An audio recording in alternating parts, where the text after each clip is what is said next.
Hey guys, so there was quite a lot of interest in my video about wearing G-Shocks with suit and tie. So I mentioned that traditionally I'd worn watches such as this Tag Heuer Carrera when I first worked in the city. That was a present to myself. And times changed and my style preferences changed. And also, to be honest, I wanted something a little bit more functional, even though I was in the office. And that's when the GMW-B5000 Metal Square came in.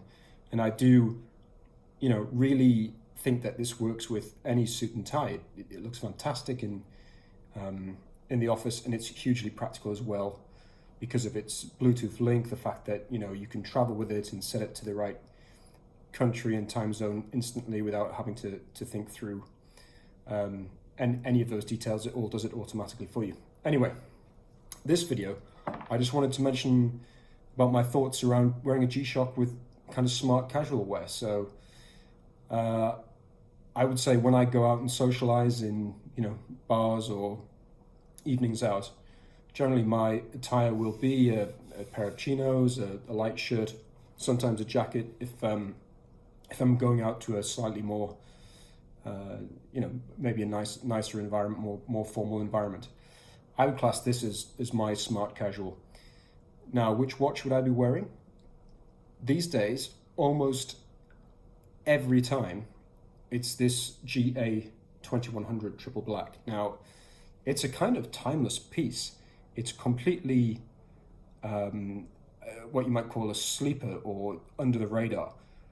People who don't know watches don't know what it is. They're interested in it. It's had more comments and what's that? I like your watch. That's interesting. I think people often think it could be something worth $5,000 rather than $100, because it's got that kind of ambiguity to it. Yes, it does say G-Shock on it at the top here. However, you have to be looking pretty hard to see that.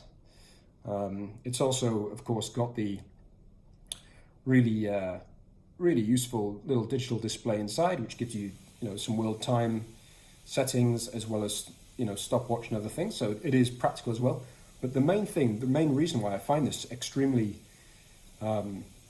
good watch to pair with what I would class as smart casual is simply that it's very, very comfortable. So I don't like to have my cuffs around my wrist too tight. Sometimes I even flick the cuffs back here, so ease of seeing the watch when I want to see it. And I do that both on the cuff and on here.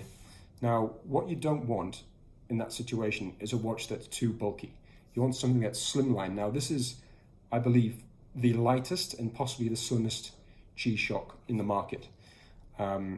It's carbon core, but it just sits so snugly on the wrist, and it fits so nicely when you have this kind of setup on the wrist with the shirt and the jacket.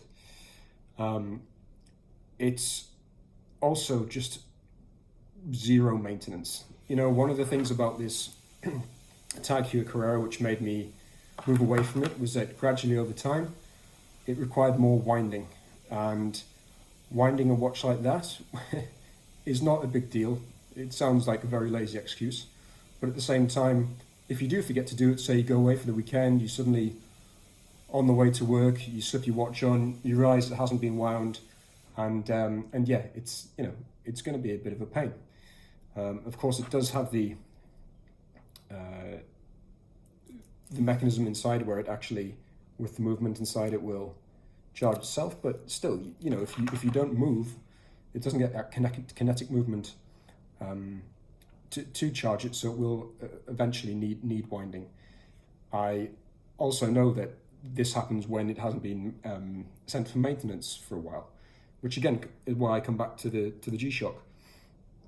This doesn't need maintenance. Yes, okay, it's not tough solar. It isn't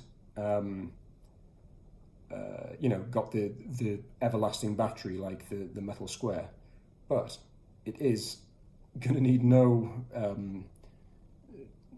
kind of it's not going to have to be sent to the shop anytime soon. It's going to put up with a bit of abuse as well, and of course the battery swap out will be very, very straightforward. It's also got a nice little backlight there, which I just put on for you. You know, it's got to be said when you're out and about. It's always handy to have that functionality as well. So anyway, just wanted to give my thoughts on more casual wear wearing G-Shocks, and why for me I always turn to this GA2100, the triple black. Obviously there's quite a few color combinations of this which have came out since. There's a white and a purple one, there's a yellow and a black one, there's a full red one. I'm trying to think what else. Oh yeah, and there's a red with red and green kind of markers around this as well. The challenge with those, and my personal style, is that I like to be quite low-key. You know, I don't want something that's too in your face. Therefore, that's why the triple black works so well for me personally. I'm not saying those other colors couldn't work with smart casual look, but it's not going to have that kind of classical feel to it that this watch does have.